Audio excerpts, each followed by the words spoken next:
Hello, good day mga ka-chillin. This is Boy Bangs TV.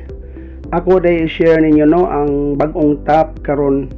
Lahi na kayo sa una, mao kini atong makita karon sa tong drone Ang maanot kaayo nga view sa top of Cebu. So kini nakuha nato ni pag Valentine's Day kay and ang Valentine's.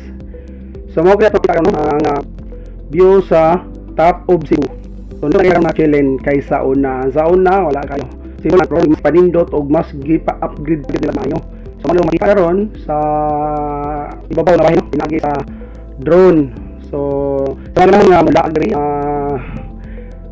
sa kanang magabalay ka or na og mo diri sa ina-autos sa atong bala padong diri sa may top. So ang titihan tingnan niyo sabot sa inyong habal-habal driver.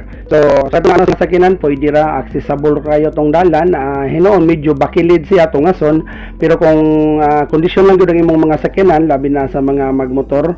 So makasaka ra gihapon. So kinahanglan lang gyud nga i-kondisyon ang brake ang atong makina para sa pag-abot nato diri napita safety ta. O gato nang makita o maaninaw ang 360 nga view sa tibuok Cebu City. Mga kasikbit nga mga barangay no ato makita ang syudad ug ang bukid. So nindot kay sa mga ka-chillin. So mao niya to nga ma-share kaninyo no. So sa mga ganahan nga wala pa makalaag diri kay bag-o pa man gyud nga nag-open karon pa man gyud ning mga tuiga 2024. So mao ni ang bag-ong top of Cebu views.